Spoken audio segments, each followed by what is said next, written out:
Hello, Vidyut. Good morning. Happy to have you as our panelist. Hello, good morning.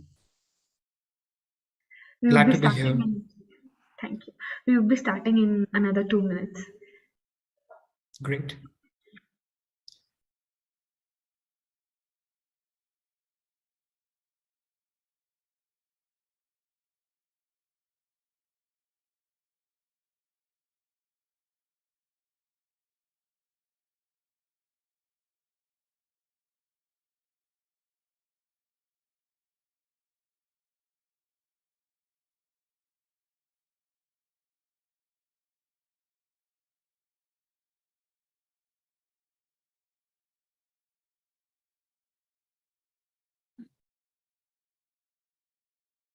Just checking, Marion, are we live?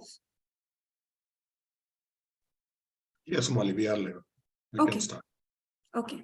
And so that is my cue to begin. Good morning, welcome, and namaste to everyone joining us.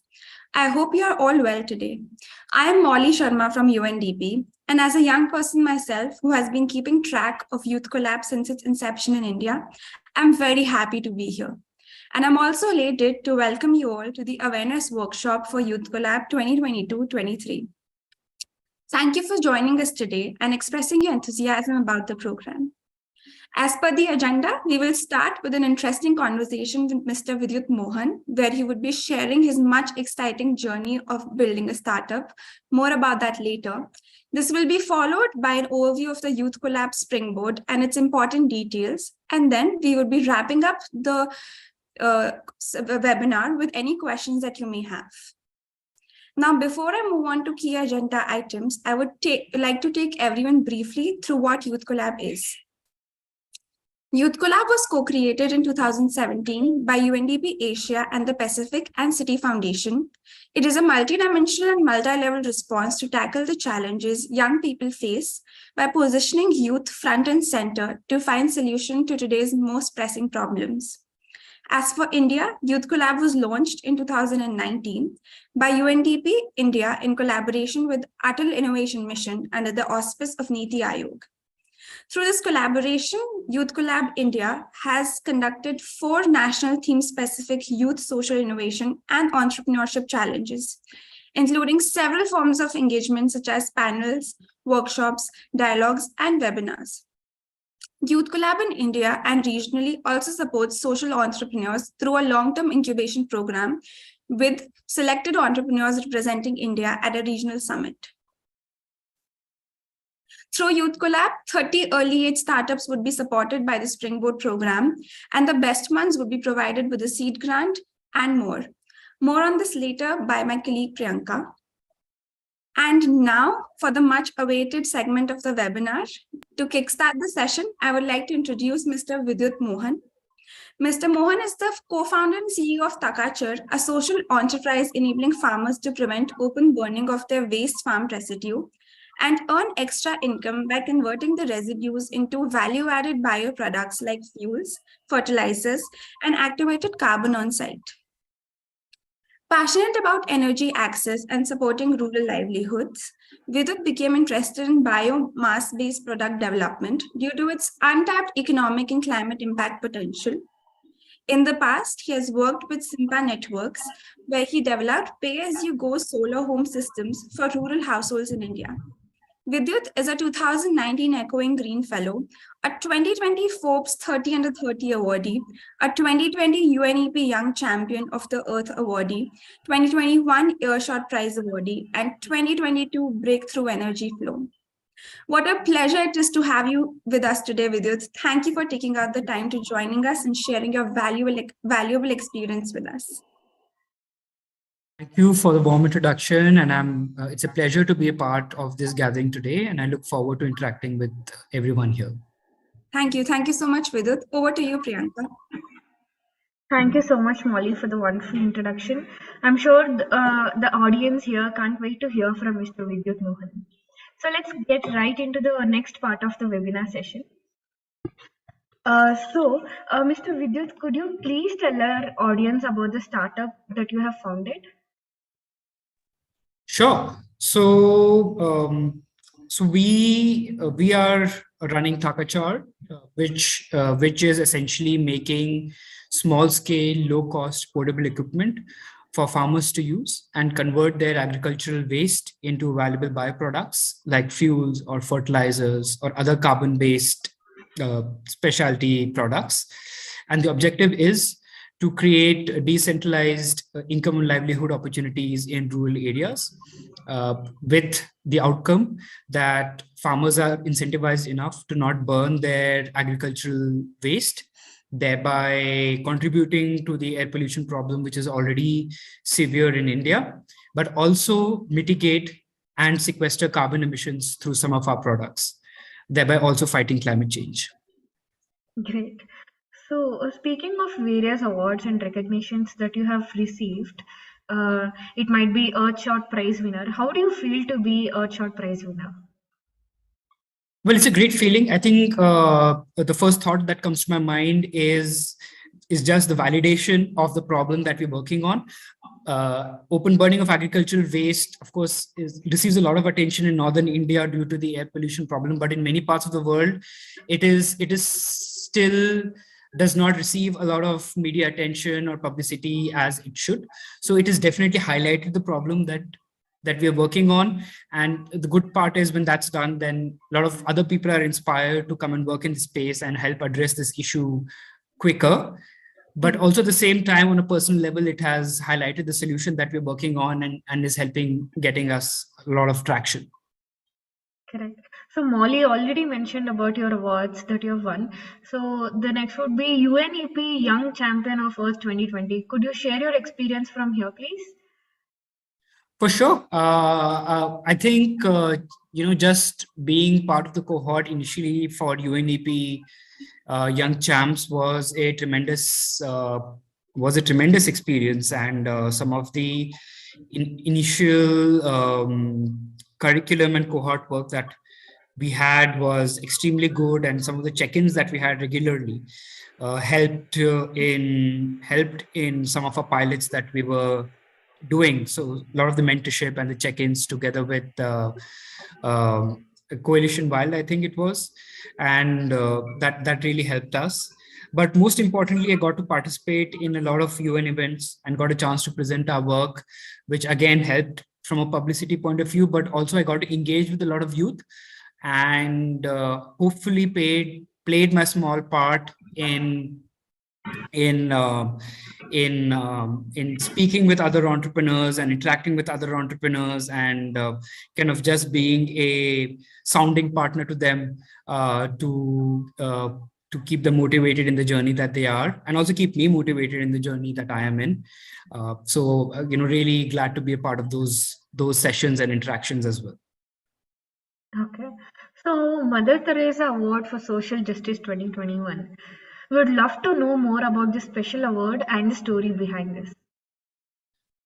Well, that was a very special award and it was a surprise. There was no application process as such. They reached out to me and, they have their own selection process, and they reached out to me based on the knowledge of my work and decided to give that award. I'm deeply honored for that, based on some of the past awardees and what they have achieved in the past. And I really look forward to living up to the expectations of that has been set by the award, and the kind of work that we have charted out to do in meeting the expectations from that award.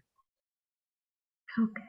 So last but not the least, like Forbes 30 under 30. This is a phenomenal achievement, Mr. Vidyut. Congratulations on making it to this list. I'm sure our applicants would love to hear more on this achievement. What does it take to reach such heights, Mr. Vidyut? I think most of these awards that have come, I've not applied for those as such, right? It has happened as we've worked. So someone or the other who's seen us work has nominated us for these awards, and that's how we've got it. We never really applied for any of these awards. I think, I would say just focus on what you're trying to solve. be persistent, put in the hard work, uh, and do your work with ethics. And I think people around will see and value that, and everything else will happen on itself. So I mean, just don't focus on the award. Just keep being curious and keep being interested in the work that you're doing, and do it with a lot of integrity and hard work. And I think everything else will just follow. Yeah. So, having achieved so much already, have you had a mentor or mentors in your journey? And how important, according to you, is the role of a mentor in the journey of a startup? Yes, we've had many mentors, and we still have mentors in our journey, and I think it's very crucial from two perspectives. One is, of course, as an entrepreneur, you will not have all the skills required to run a company, and the skills needed to run an organization change over time as the needs of the organization change over time and as the organization grows. So you need that guidance and support to show you that perspective as to what's the gap right now, so that you can take actions accordingly, either learn some skills yourself, or make or gather additional resources in the company for you to be able to tackle those problems. And mentorship really helps in that regard, when either you're shown the mirror, but also at the same time, the mentor might have different skill sets that can help to contributing to solving that problem. But most importantly, I would say that entrepreneurship is a mental battle, right? It's essentially all in the mind, and mentorship always helps in not only acting as a sounding board, but also interacting with people who have been in the same boat beforehand, to discuss personal and professional issues that are going to affect you during your entrepreneurship journey. Because getting skills is easy, but the mental battle that entrepreneurship is not trivial. And it's not a job, right? I always say entrepreneurship is a game. So it's not like a regular job. You can't treat it like a 9-to-5 job and go. It'll always be there in your mind. So that's why I think the major role of mentorship is to address some of those issues, and for you to always know that you're not alone in this journey, and there are people who have done this in the past and are doing it currently. And I would say again, don't restrict mentors to someone senior to you always, right? Someone who is of the same age, some other entrepreneur, or someone even younger who's gone through the journey, always feel free to reach out to them and speak to them and have these conversations, because I think it's really important from a mental health point of view. Okay. So can you tell about your background and how you became the founder of Takacher? Of course, having grown up in India, I have always witnessed, the effects of air pollution. So, I mean, particularly living in Delhi, I think every winter, it's one by one, everyone gets unwell due to the bad air quality at that point in time. And I think it affects all age groups. I mean, from the elderly, definitely it does. And I think younger people as well. I mean, I have been sick so many times because of this, including this winter. So, and we know that the open burning of agricultural waste during some times of the year contributes to the deteriorating air quality. So, I was always deeply and whenever, as a kid also, whenever you would take journeys outside Delhi, and even now, I would always see, agricultural fields charred or black in color, and I would always wonder why that's the case. But when I went to university and did my master's in energy technology, I realized I took up biomass technology as a specialization, and I realized as I delved deeper into this as to why this is happening, and it made me more curious.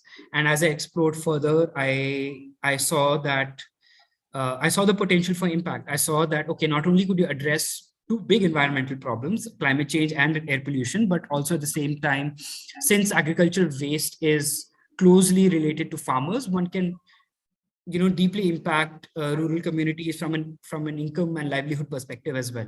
So that got me really interested to deep dive into figuring out why, despite technologies existing for a long period of time to process biomass, why hasn't this space scaled and creating the impact that it needs to. That's what my thesis explored. And I focused on a developing country context. So I focused my thesis and applied that in India, not only exploring from a technology perspective, but also exploring from an implementation perspective as to what it would take to get this implemented. And we spent a lot of time in rural Uttarakhand, lived for 6 months there to really understand, why agricultural waste or forest waste such as pine needles is getting burnt up and how those problems can be addressed. And after graduation, I felt that, okay, this has a potential for impact. Some of the pilots that we did, we saw the evidence of impact that's happening, right? We saw fires being prevented. We found smoke emissions being prevented. We saw firsthand account of the income and livelihood opportunity that was created in a doorstep way. And we found how, if done in the right way, decentralized biomass technology, how that could be more, how that could involve, how that could create more diversity, how we could create livelihood opportunities from, say, even from a gender perspective. So, and we knew some of the people in those communities who were working, and it was kind of like, that was the emotional push to kind of, get going on and working on this and continue to work on this and not just let it die down as a thesis. So while I did take up a full-time job after graduation, I continued to work on this and persist on this, and kept making visits to different parts of India and other parts of the world to understand this problem in much more depth than what I had done earlier, and also built prototypes and versions of the technology that helped me understand the problem a bit more from a technical lens as well, and from a design lens as well. And there came a time in 2018 where both me and my co-founder felt that it's the right time, that we've understood the extent of the problem quite a bit and why it's happening. And since we have that, I think it's a good time to start devoting full-time energy to this. And we also won a few competitions that give confidence that, okay, there is something to this, and it requires more exploration. And we started working full-time on this issue since 2018. So I would say the biggest driver is always the why you're doing what you're doing. So it's the biggest driver for me, thankfully, was not the solution that we are developing. The biggest driver was for me was the attachment to the problem that we're working on, and the encounters that I had in the field with farmers and the impact that could be achieved.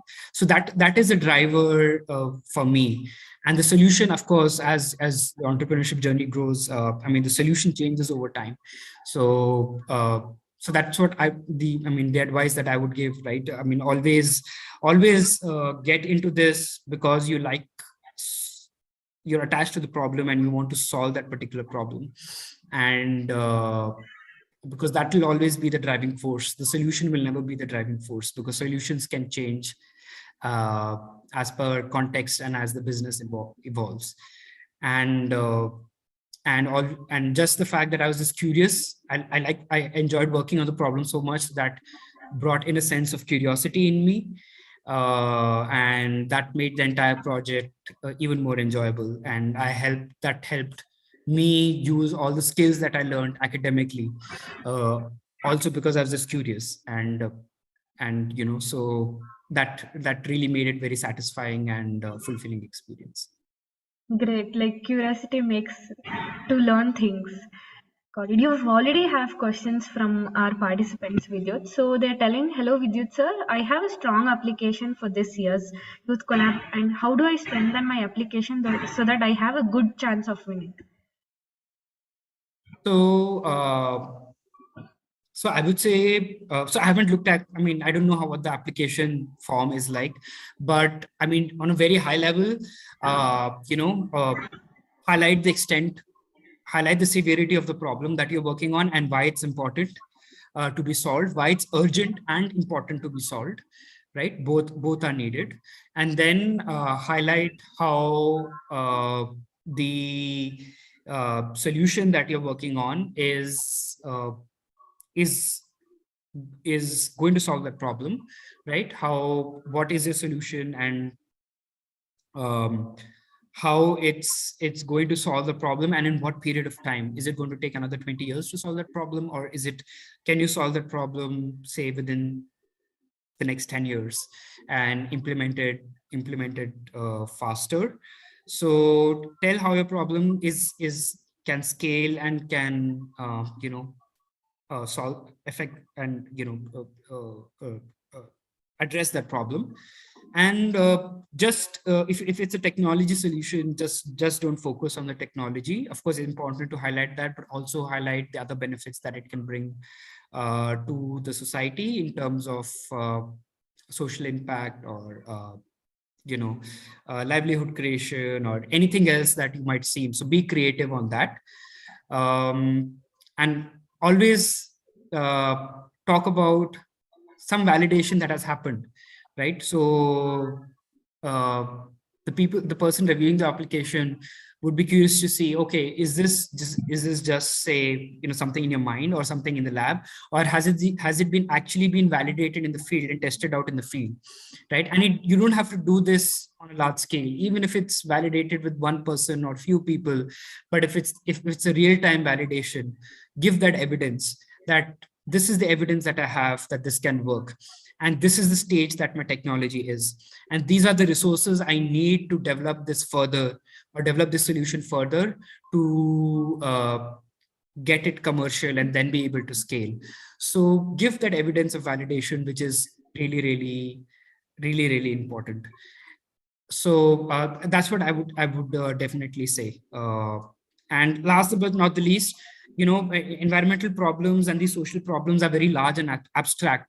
But if you're running it as a business, right, ultimately someone has to pay for it, right? And the environmental or the social impact that you get is the result of someone paying for that solution. So never forget the user or the customer, and highlight the pain point clearly, why someone will pay for your solution. I understand many of you will be very early on in this journey. So treat this as a hypothesis, right? Put that hypothesis across. This is our hypothesis as to why someone will pay for a solution. And this is the initial evidence that we have.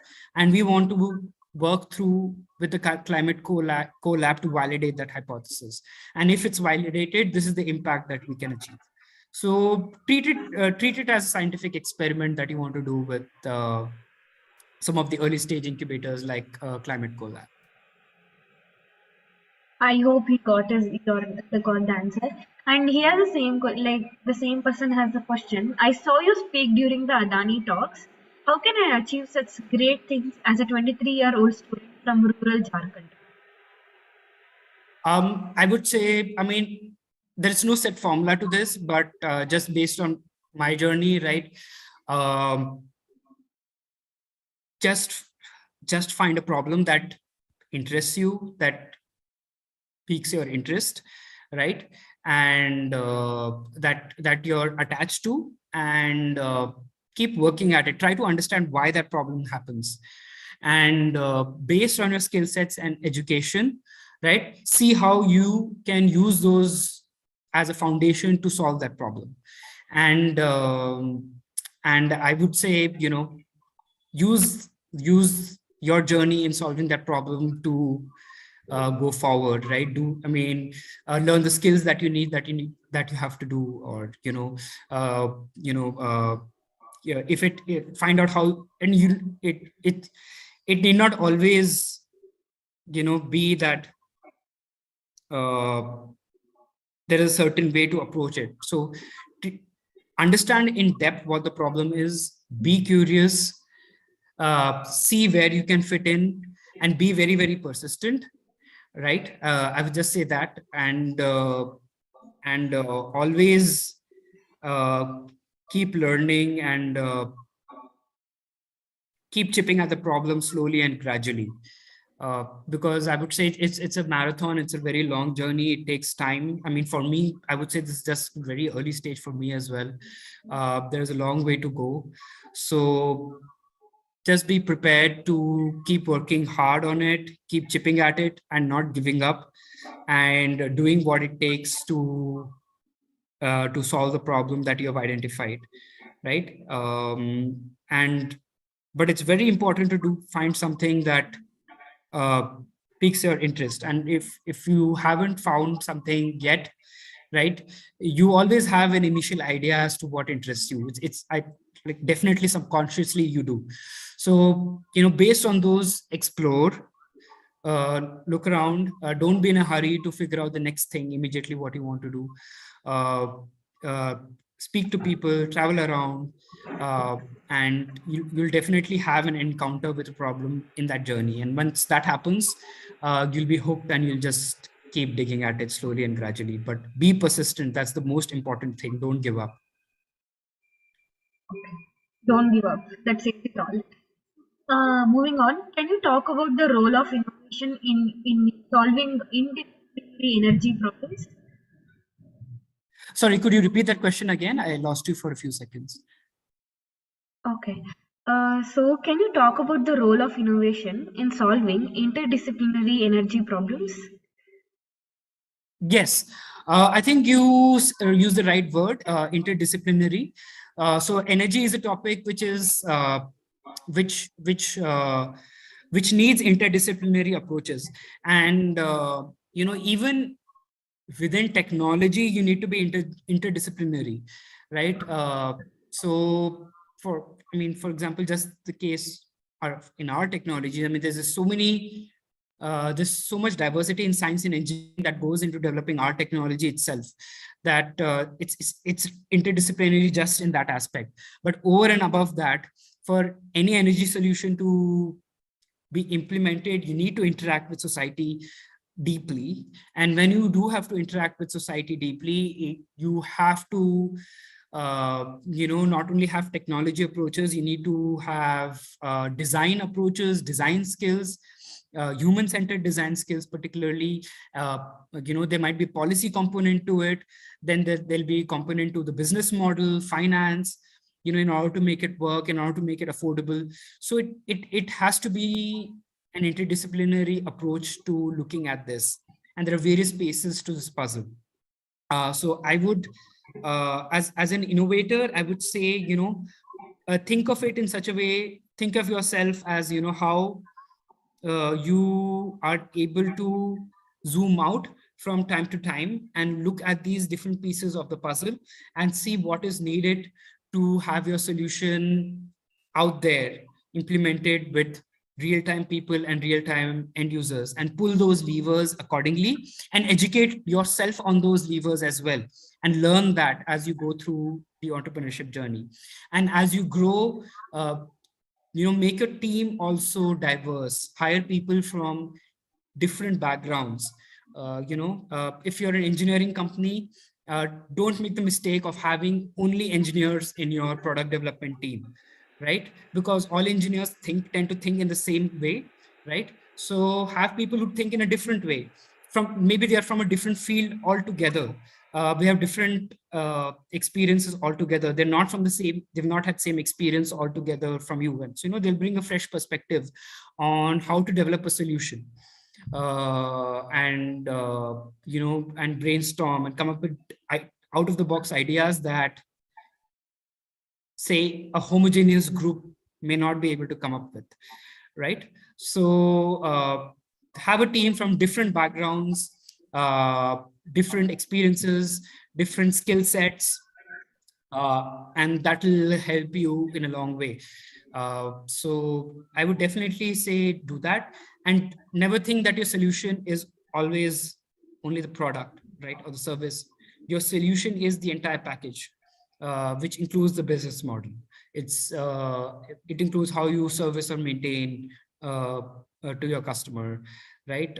It includes how you make it affordable for the customer. So think of all of those things as a complete package rather than only the product that you're developing. Okay. So how do you see Takachar's mission evolving in the future? So the mission of the company remains the same. The vision of the company remains the same regardless of how the company evolves in the future. And because this is something that we set out to do and set out to achieve, so the company will always work within the universe defined by the vision and the mission, which for us is, promoting climate justice through the productive utilization of biomass and agricultural waste. So, the products and solutions that we develop will always be within that sphere. So this is one also very important thing. Actually, it's very important to have early on discussions as to, as entrepreneurs, why you're setting up this company and what is the purpose of your organization, because that is what is going to be the driving force behind people working for you, working with you, your partners, how you're hired, who you're hired, from whom you get funds.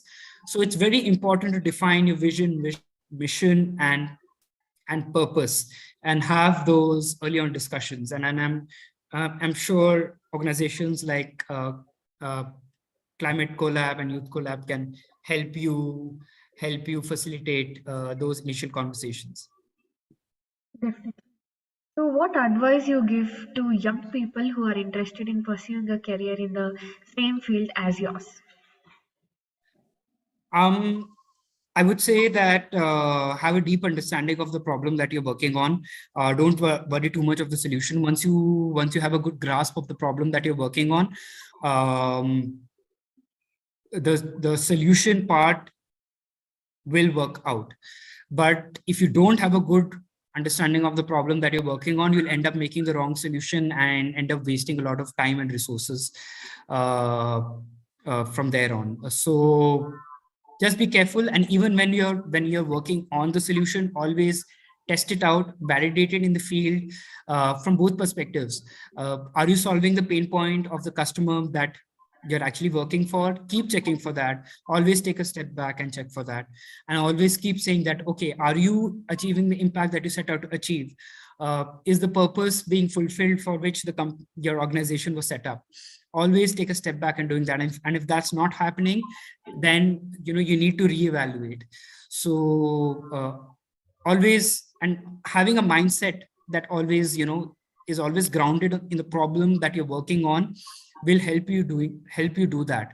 But if you're fascinated with the solution that you're working on, you'll be blindfolded and you'll always try to push for the solution, regardless of the fact that if it's achieving the impact or if it's solving the customer's pain point or not.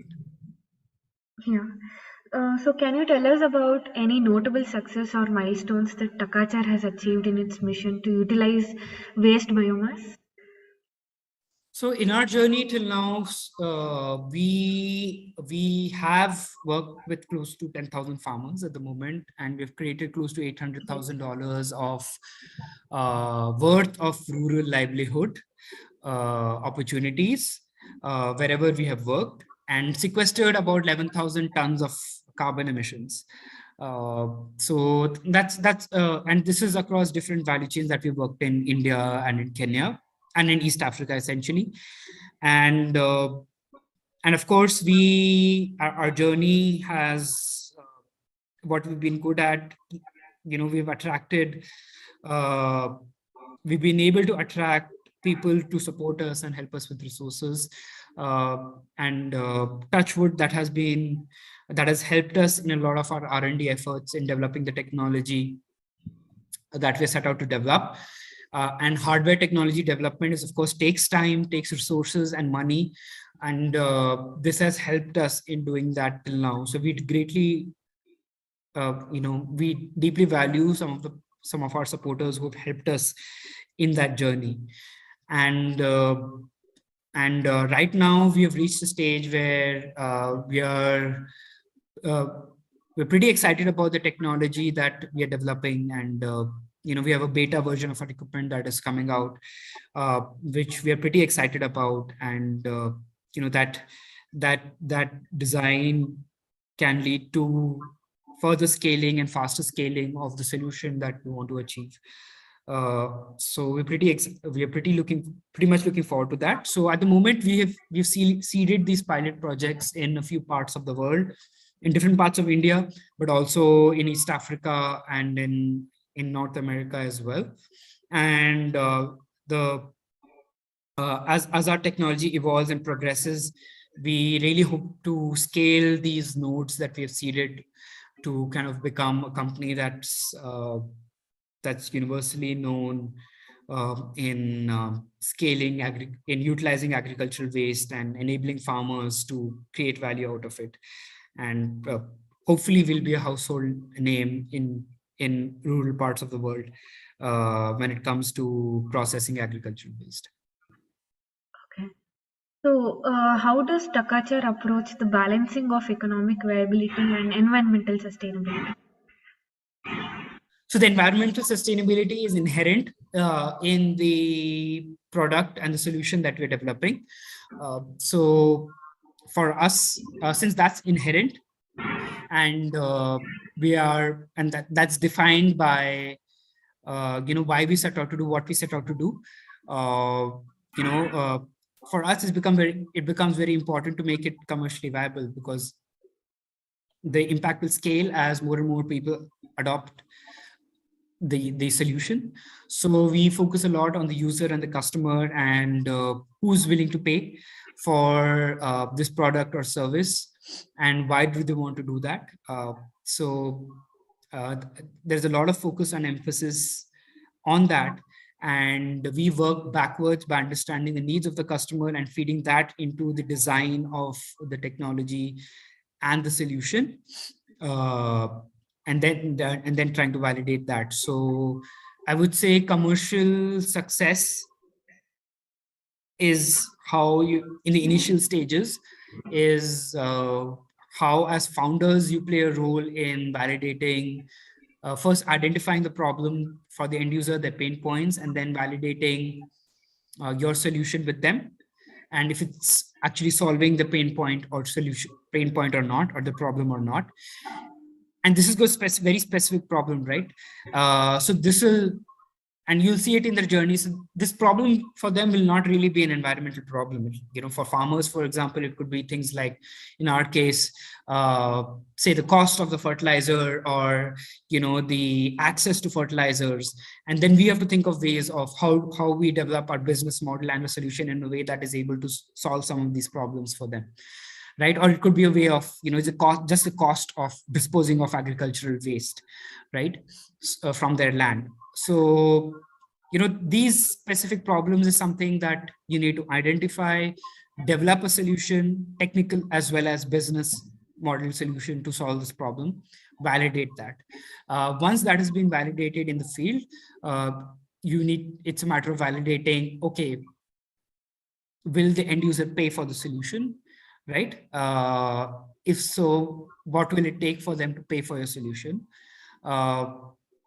So that's essentially product market fit. So once you validated, okay, the user is willing to pay for it, and you have thought of how you would like them to pay for your solution, right? And you validated that, then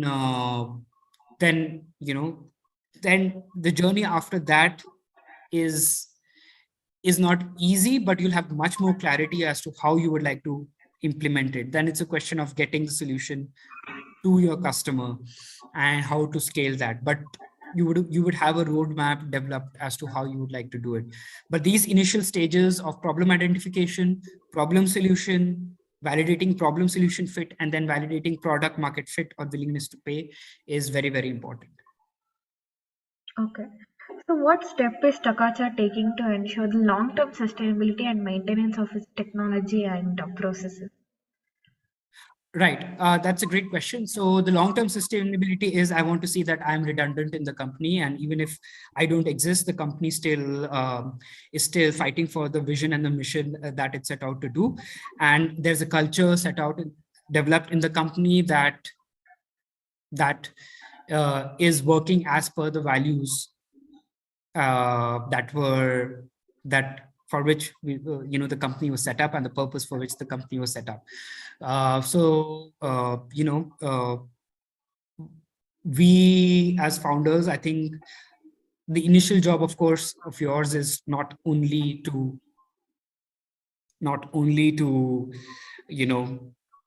work on the product side of things or the business side of things, but think of setting up an institution, right? An institution where even if you don't exist, right, and if you move on, how does the organization continue to solving the problem that was set out to solve, and fulfilling the vision and the purpose that it set out to achieve? And for that, you need to work really hard in setting up the actual practical implementation of the values of the organization, the culture of the company, how that culture is retained in people you hire even after you leave, right? And how people are still motivated to achieve the vision mission that you want to do. So that's really, really important. And those systems need to be set in place as you grow. And it's very important to do that right from the beginning. So, and right in the beginning, the team is small. So it's actually easy for you to do. You don't have to rely on a lot of structures or, on a lot of processes. You can directly interact with the team and be that person that can lead the way to show how things can be done, right? And as the team grows, you need to be very careful in setting up the systems and processes so that those things are on autopilot, the culture, the implementation of the values, etc. And I think when you do that, things will happen by themselves. You don't really have to break your heads over, okay, this is something that I started, and if I'm not there, what's going to happen? I think that's a very important question to answer, because you by yourself cannot solve the problem, right? You of course need your organization to grow, and the people who work with you and work for you are going to solve the problem for you once the organization grows, right? And there needs to be the right environment for people to work and for them to be empowered to do that. So the next one would be, how does Takachar work with local communities and stakeholders to ensure that its technology and mission align with their needs and concerns? So we work with partners on the ground who understand the rural context, the context that they're working in the best, right? So the key challenge with biomass is very context specific. So not only are there differences in geography, right? There are also differences differences in geography. Of course, there comes the differences in culture and other contextual settings, but also there's differences in the agricultural waste that we work in, right? And each crop value chain is different in different parts of the world. So, and we can't be there everywhere, right? So it's very important for us with partners who have a strong grounding in the areas that we work with.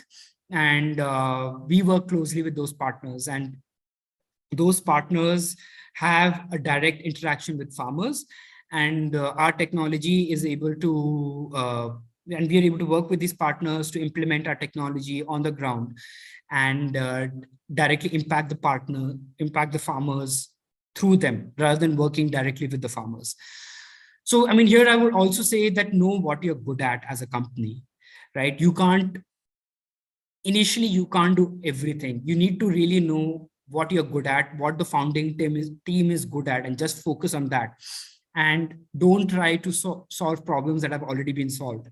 So we clearly knew that the technology is our strength, right? And within that, there are some areas of the technology that is core to us, right? Everything else we try to partner with, even in developing some certain aspects of the technology, right? That if it's already been solved, we try to borrow that and incorporate that into the design and not reinvent the wheel. And then partner with organizations who have other strengths that we don't have, so that we can collaborate together and scale the deployment of the equipment. So know what you're good at and focus on that, and make that your core and make that your, IP, if I can use it broad, in a very loose and broad way.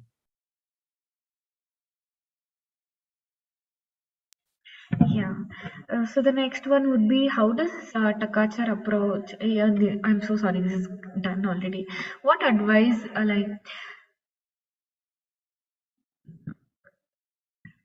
Sorry, what's the question? sorry, Mr. Vidyut, how important is money for an early stage startup to achieve its target or goals?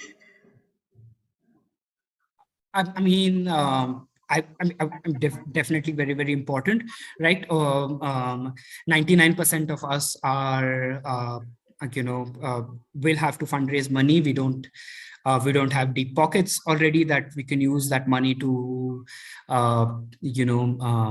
run a startup. So it's really, really important. And I also understand that initially you're not going to have those resources, they'll come over time. And the approach for that has to be that start small, right? Start small and don't worry about, not having resources in the beginning. You can do a lot while starting small. I mean, we achieved a lot even working on this part-time, and we had other jobs, right? And but the most important thing is, when you're starting small, always generate evidence. Always generate evidence. Okay, this is the evidence of the problem. This is the scale of the problem. This is evidence of the solution having an impact, right? And do it with and generate that evidence with a small number of people in a very simplified way. You don't have to have the solution developed. You can have lower cost proxies of the solution that can give an initial evidence of the impact, and just your prototyping journey can be very low fidelity in the beginning, just very simple versions of your solution that can cost very little money. Our initial prototype just cost like 2,000 or 5,000 rupees to make, and we could validate a lot of things just on a business model and our solution through that. Now, once you've generated that evidence in a very lean way, not even with very little resources, then use that as a foundation to get more resources. And think of yourself, getting more and more people in your castle of supporters, right? And as you keep doing that, you'll realize that that support will just keep amplifying. It has a compounding effect. So just take it step by step. Always document the proof of validation that you have. Use that to get more resources, more money, more supporters, and then use those existing resources to get even more. So it always has a compounding effect. So I clearly remember from my journey, some of the fellowship that I won helped me get more fellowships. And through those fellowships, I got more funding. And when I got those more funding, those people were all of our supporters, right? And they used their networks and their resources to help us get even more funding from there on, and nominated us for a lot of these awards and prizes that got us even more funding. So that's how the journey progresses. So don't worry about very big, large scale funding right from the get-go. Amazing if you get it from day one, right? You're sorted, and it'll be much easier for you. But don't worry if you don't have, right? 99% of the people start small, and that's how it should be. And always always generate evidence and use that evidence as a basis to apply for more programs like Climate Collab and Youth Collab. And once you are in Youth Collab, then I'm sure you'll be able to connect to more networks just from the network that they have, and you'll be able to get more resources and you'll be able to grow. Correct. So the question is, one of our themes for the current cohort is on circular economy and particularly on upcycling innovations like waste to wealth. What are the trends to look out for in this area in the coming 5 years? And what is your advice to someone starting now? Maybe a 1-year-old startup. Right. Waste to wealth is, of course, very big and a broad topic with a lot of potential for impact. And I would definitely say that the trends that are that you can latch onto in this is, of course, very broadly speaking, right? Think of all these value chains that we have existing at the moment. A lot of things that are made, from paper to plastic, from to other materials like even cement or or even steel or other things, and a lot of these circular economy topics is about disrupting these value chains, right? So how you can use novel materials which are renewable to make some of these day-to-day products and disrupt these value chains. Batteries, for example, we know batteries of course, with electric vehicles and the electrification, a lot of things, the demand for batteries is booming. But where do we get our lithium from? Where do we get our cobalt from?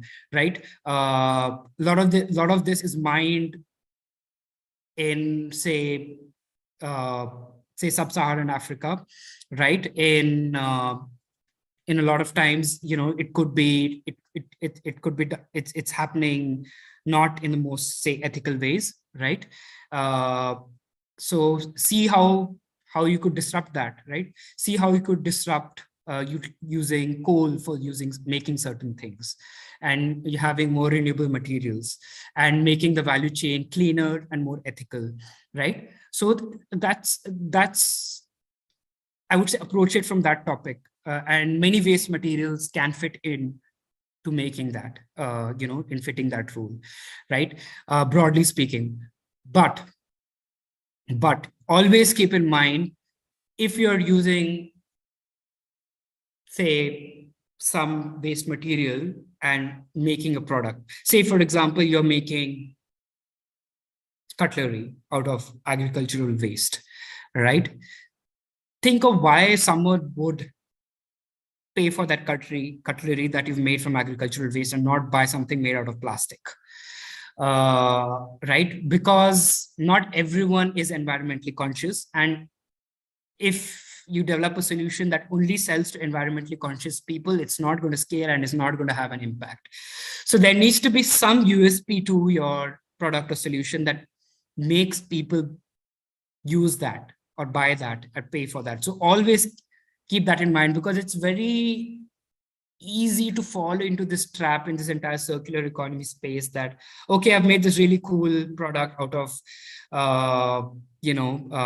waste, and it can completely disrupt the value chain, but no one is going to pay for it or buy it, right? So there needs to be something that people pay for, either an inherent property in that product, right, that makes it superior to the status quo.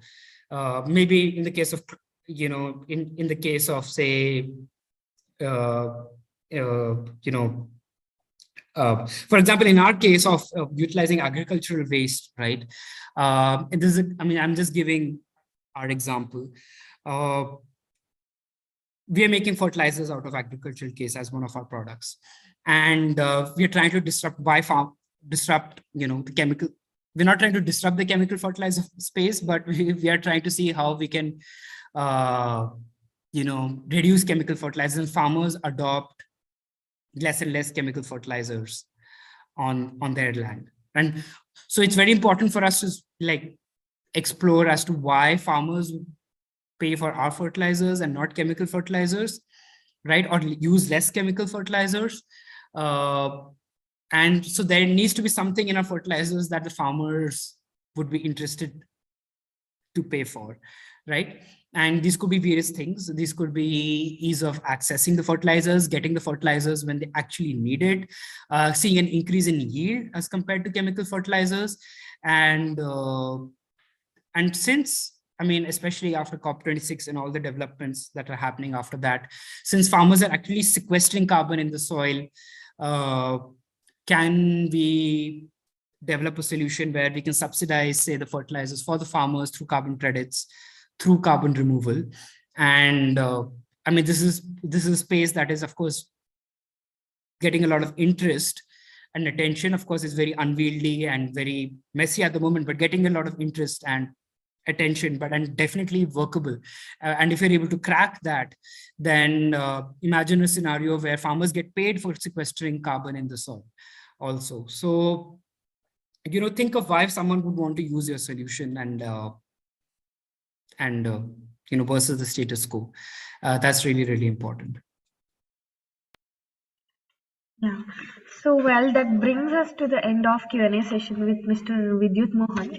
All the points were covered completely. Like, starting from the mentorship, mentors that you require, not in the same, like not elder than you or not younger than you. Don't think that the mentors would be younger or elder, but you have to have mentor.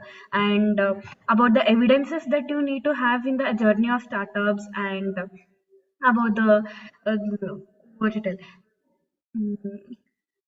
about the grant money or the awards that you have won. Everything all was in point to our audience. And thank you so much again for your time.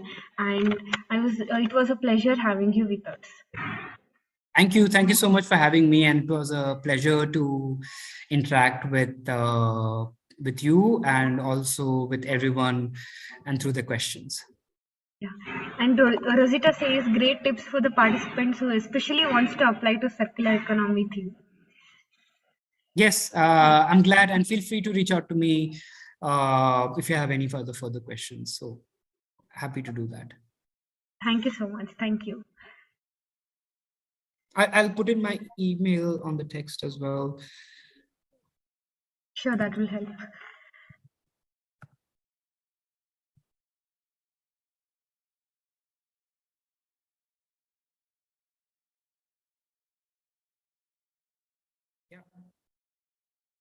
Yeah, got it. Thank you Wait, so I think much. I've sent it to hosts and panelists. I have to send it. Can I send it to everyone?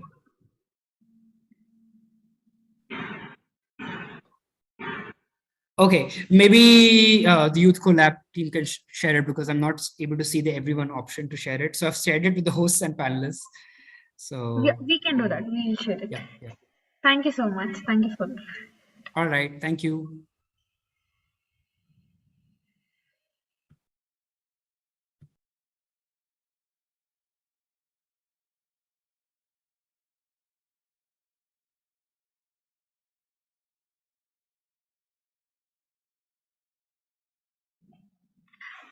Okay, let's continue with our application walkthrough. I'll share my screen to walk everyone through the application form. I hope my screen is visible. So this is the application form of Youth Collab India 22-23